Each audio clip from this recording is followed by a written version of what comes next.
আসসালামু আলাইকুম রহমতুল্লাহি ওবরকাতুহ। সম্মানিত দর্শক, বাংলাদেশের রাজনীতির পুরনো খবর হলো যে এই মুহূর্তে বাংলাদেশের বৃহত্তম রাজনৈতিক দল বিএনপি তারা ত্রয়োদশ জাতীয় সংসদ নির্বাচনকে সামনে রেখে তাদের দলের প্রার্থীরূপে ২৩৭ জন প্রার্থী নাম ঘোষণা করেছেন, একক প্রার্থী।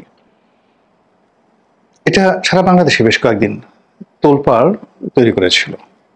ঠিক সেই সময়টাতে আমি যে ভিডিও করেছিলাম, আমার সেই বক্তব্য ছিল যে এটা আসলে কাজটা ভালো হলো না। এই কাজটি যদি ১ বছর আগে করা হতো তাহলে ভিন্ন রকম পরিবেশ পরিস্থিতি তৈরি হতো, এবং এখন এই কাজটি যে করা হলো এতে করে সাময়িকভাবে বিএনপি বিরোধী যে চক্রটি আছে তাদের মধ্যে একটা উত্তেজনা তৈরি করা গেল, এবং বিএনপিকে বাদ দিয়ে যে সকল রাজনৈতিক সমীকরণ হচ্ছিল, বিএনপিকে বিপদে ফেলার জন্য যে সকল ন্যারেটিভ তৈরি করা হচ্ছিল, এবং অবস্থার দৃষ্টি মনে হচ্ছিল যে বিএনপির চাইতে এনসিপির যে কোনো কথা, জামাতের যে কোনো দাবি, এবি পার্টির যে কোনো বক্তব্য অতি গুরুত্বপূর্ণ। তো বিএনপি যখন তার মনোনয়ন ঘোষণা করলো তখন অলমোস্ট 7 days সারা বাংলাদেশে কে নমিনেশন পেল, কে পেলেও না, তারপরে সেইটা রাজনীতিতে কি প্রতিক্রিয়া হবে, ভোটের সমীকরণে কোন প্রার্থী কত ভালো হলো, ইত্যাদি ইত্যাদি নানা রকম বক্তব্য, সবই ইতিবাচক একটা জোয়ার তৈরি হয়ে গেল বিএনপির পক্ষে। এবং বিএনপি বিরোধী যে ন্যারেটিভগুলো ছিল নির্বাচনকে বানচাল করার জন্য, বিএনপিকে বিপদে ফেলার জন্য, প্রায় সবকিছু বুমেরাং হয়ে গেল। এটা ছিল অনেকটা মানে আইসিইউর রোগীকে লাইফ সাপোর্ট দিয়ে উত্তেজিত করার মতো।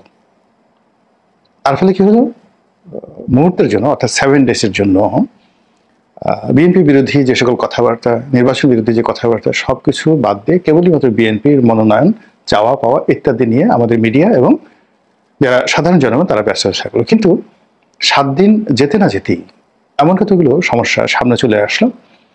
এখন বিএনপির যে মনোনয়ন দেওয়া হয়েছে, কে পেয়েছে কে পায়নি, এগুলো সামনেই আসছে না। এখন আওয়ামী লীগ কেন লকডাউন ডাকলো, তারপরে ঢাকাতে যে লকডাউন করা হচ্ছে কিভাবে করা হচ্ছে, আর আওয়ামী লীগের কি লজ্জা শরম নেই? এই কয়েকদিন আগে তারা ক্ষমতাচ্যুত হলো, এখন তারা হঠাৎ করে কোন মুখে এই ঢাকা শহরকে আবার লকডাউন করার জন্য ঘোষণা দিল? সি সি সি সি সি, মানুষ এত খারাপ হতে পারে, এরকম কথা হচ্ছে। সরকার বিএনপির কথা চিন্তা করার তাদের এখন সময় নেই। কে তারেক রহমান সাহেব, কে মির্জা ফখরুল সাহেব, কে সালাউদ্দিন সাহেব, কোনো সময় নেই। তারা এখন আওয়ামী লীগকে নিয়ে ব্যস্ত। আওয়ামী লীগকে ধরো, মারো, কাটো, খাও, তারপরে শেখ হাসিনার বিরুদ্ধে ব্যবস্থা নাও, এটা নিয়ে ব্যস্ত।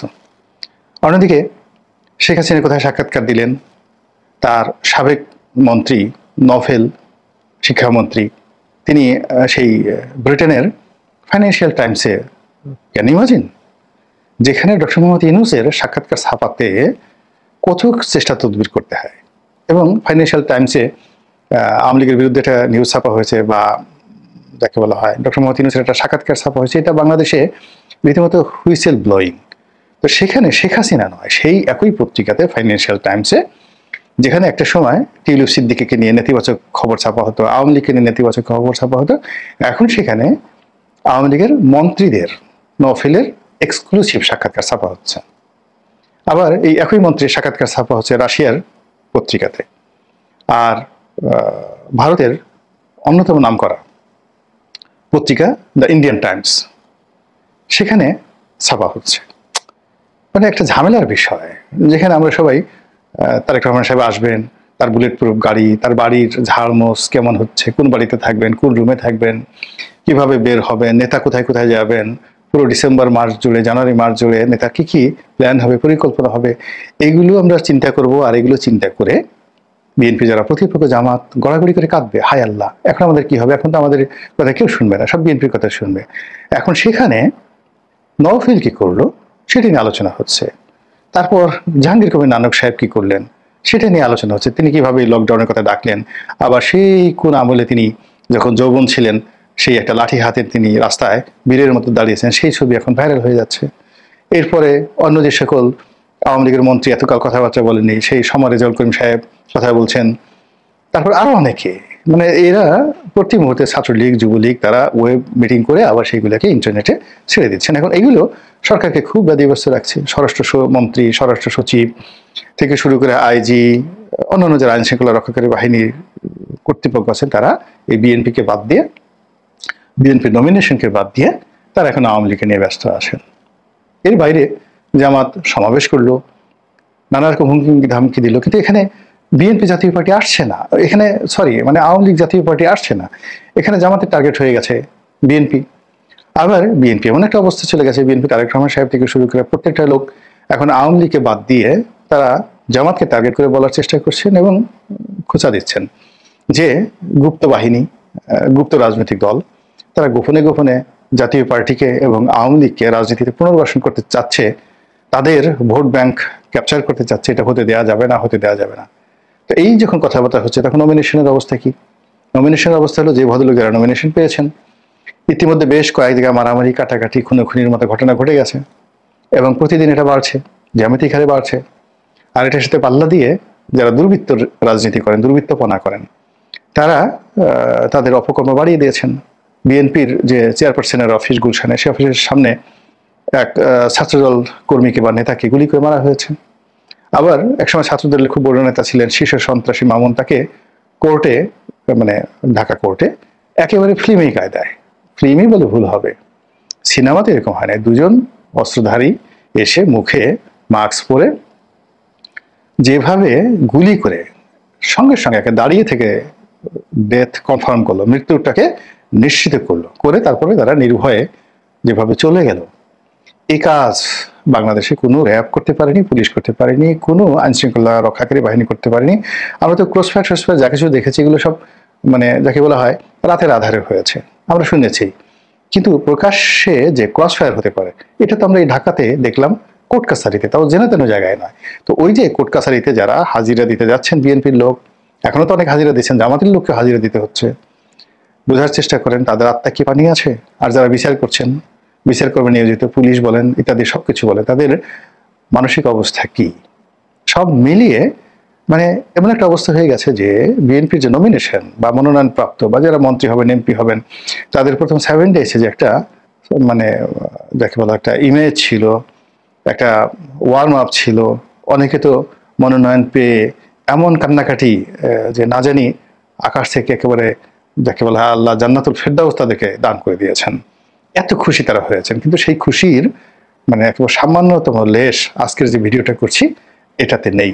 বরং যেটা হচ্ছে সেটা হলো যে এই যারা মনোনয়ন প্রাপ্ত হয়েছেন তাদের জীবন ঝুঁকির মধ্যে চলে গেছে, তারা সকল পক্ষের টার্গেট হয়ে গেছেন। বিএনপির অন্তর্দ্বন্দ্ব কলহ যারা করতে চান তাদের, বিএনপির যারা প্রতিপক্ষ সেটা আওয়ামী লীগ বলেন, অন্যান্য যে সকল রাজনৈতিক দল বলেন, তাদের সবার টার্গেট হয়ে গেছে। অন্যদিকে আইনশৃঙ্খলা রক্ষাকারী বাহিনী তারাও তাদেরকে বিশেষ নজরে রেখেছে। এবং এটা মানে এই যে মনোনয়ন বা যারা পেল তাদের যে খুব উপকার হয়েছে, নট লাইক দ্যাট। খুব মানে তাদেরকে যে নর্মালি একটা রাজনৈতিক দল যখন ক্ষমতা আসে থেকে আমরা দেখেছি এটা জনগণের মধ্যে এতটা বিকশিত হয় এবং এতটা এটা প্রভাব বিস্তার করে যে নির্বাচনের শিডিউল ঘোষণার আগেই সেই রাজনৈতিক দলের নেতাকর্মীদেরকে মানুষ সম্মান করতে থাকে, মর্যাদা দিতে থাকে এবং থানা পুলিশ প্রশাসন তাদেরকে ওইভাবেই তোয়াজ তদবির করে, অনেককে তো সেলুট দেয়। আর এখন কি হলো, বড় বড় নেতাকে, বিএনপির বড় বড় নেতাকে এয়ারপোর্ট থেকে ভাগিয়ে দেওয়া হচ্ছে এবং প্রকাশ্যে। তো এই যে ঘটনাগুলো ঘটছে, তাহলে এই মনোনয়ন দিয়ে লাভটা হলো কি, আর এই সময়টা দরকারটা কি?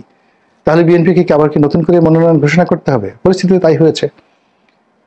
এই মনোনয়ন যে সঠিক হয়নি এটা সবাই বলছে এবং বিএনপি নিজেও স্বীকার করে, আবার তারা নিরপেক্ষ তদন্তের মাধ্যমে এই সকল মনোনয়ন পুনর্বিবেচনা করার জন্য তারা একটা মানে উদ্যোগ নিয়েছে। আর এই উদ্যোগ অনেকে আশাবাদী করে তুলেছে যারা পায়নি, আর যারা পেয়েছে তাদেরকে হতাশ করে ফেলেছে। এই দুটো জিনিস, অর্থাৎ এই দুটো জিনিসই বিএনপির জন্য মারাত্মক ক্ষতির কারণ হয়ে দাঁড়িয়েছে। এরপর তারা যে সকল সিটে এখনো প্রার্থী দেয়নি এবং নেগোসিয়েশন করার জন্য তারা খালি রেখেছে, এবং এগুলো নিয়ে যে কেওয়াজ এবং কনফিউশন তৈরি হয়েছে, মানে অবাক করা ঘটনা। দেখা গেল যে জামাতের একজন ভালো প্রার্থী দাঁড়াবেন, সেখানে সিট খালি রাখা হয়েছে। এখন জামাতের সঙ্গে কি বিএনপির নেগোসিয়েশন হবে? হয়তো হবে, হয়তো হবে না, কিন্তু লোকজন তো খুব বাজে বাজে কথা বলছে। বিএনপির অনেক বড় বড় নেতাকে বাদ দিয়ে দেখা গেল যে যে সমস্ত জোটের নামে, বিভিন্ন সংগঠনের নামে বা সরকারকে, ডক্টর মোহাম্মদ ইউনূসকে খুশি করার নামে যে কর্মকাণ্ড করা হচ্ছে, এটা গণতন্ত্রের মূলে মানে গোড়াতে একেবারে রীতিমতো কুঠারাঘাত। তারপর বিএনপির যে ইমেজ, এটাকে নতজানু করে তুলছে এবং বিএনপি অবস্থা দৃশ্য মনে হচ্ছে সবাইকে খুশি করে সবার মাথায় হাত বুলিয়ে কোনো মতে কবুলের কাজটি করতে চাচ্ছে, অর্থাৎ নির্বাচন পর্যন্ত সবাইকে নিতে চাচ্ছে।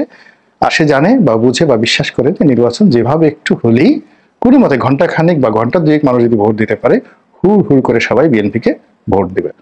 কিন্তু বিএনপি একবারও ভাবতে পারছে না যে এখন বিএনপির যে ক্ষমতা, বিএনপির যে ফেভারেবল টাইম, তার সে 100 গুণ ফেভারেবল টাইম ছিল 2024 সনে আওয়ামী লীগের।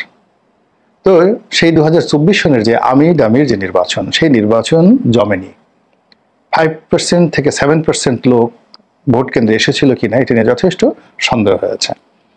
এর কারণ হলো ভোট কেন্দ্রে ভোটার আসেনি, রেজাল্ট শিট তৈরি করা হয়েছে, ঘোষণা করা হয়েছে, পছন্দের প্রার্থীকে যেভাবে তৈরি করে দেওয়া হয়েছে সেভাবে সবকিছু করা হয়েছে। আমির সেই নির্বাচনে হাতে গোনা 2-1টি সিটে যেখানে প্রতিযোগিতা হয়েছে, ভোট হয়েছে, ওটা মানে ব্যতিক্রম, হাতে গোনা 2-1টা। আর বাকি সব জায়গাতেই একটা ব্লু প্রিন্ট অনুযায়ী, একটা মাস্টার প্রিন্ট অনুযায়ী নির্বাচন এর ফলাফল ঘোষিত হয়েছে, ব্যালট বাক্স ভরা হয়েছে এবং যাকে বলা হয় এমপি মন্ত্রী বানানো হয়েছে টেন্ডার দিয়ে।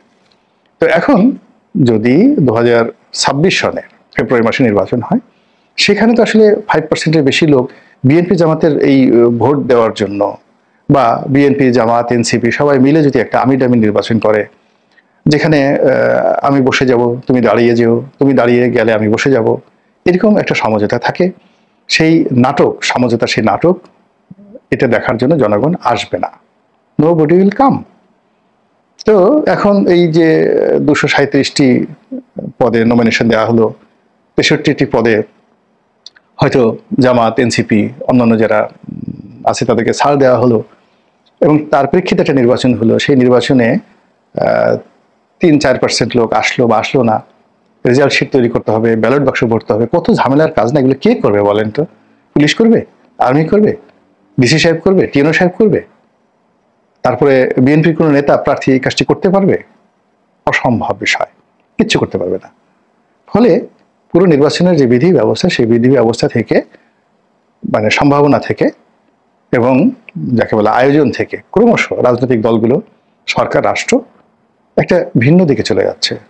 আর নিত্য নতুন সমস্যা, নিত্য নতুন উপলক্ষ, প্রসঙ্গ মানুষের মাথায় চলে আসছে। এর ফলে মানে নির্বাচন হবে, তারপরে নির্বাচিত হবেন, এরপরে সরকার পরিচালনা করবেন, এইরকম শতভাগ কনফিডেন্সওয়ালা লোক রাজনৈতিক অঙ্গনে একটা সিঙ্গেল লক্ষ্য নাই, বরং সবার মনে যে সন্দেহ, আতঙ্ক, ভয় বিরাজ করছে, সেই বিরাজের মধ্যে এই যে বিএনপির যে মনোনয়ন, সেই মনোনয়ন A to Z মানে এক থেকে একেবারে যদি আপনি 10টি পয়েন্ট বলেন, 10টি পয়েন্টই বিএনপির জন্য, রাজনীতির জন্য, দেশের জন্য বুমেরাং হয়ে পড়েছে।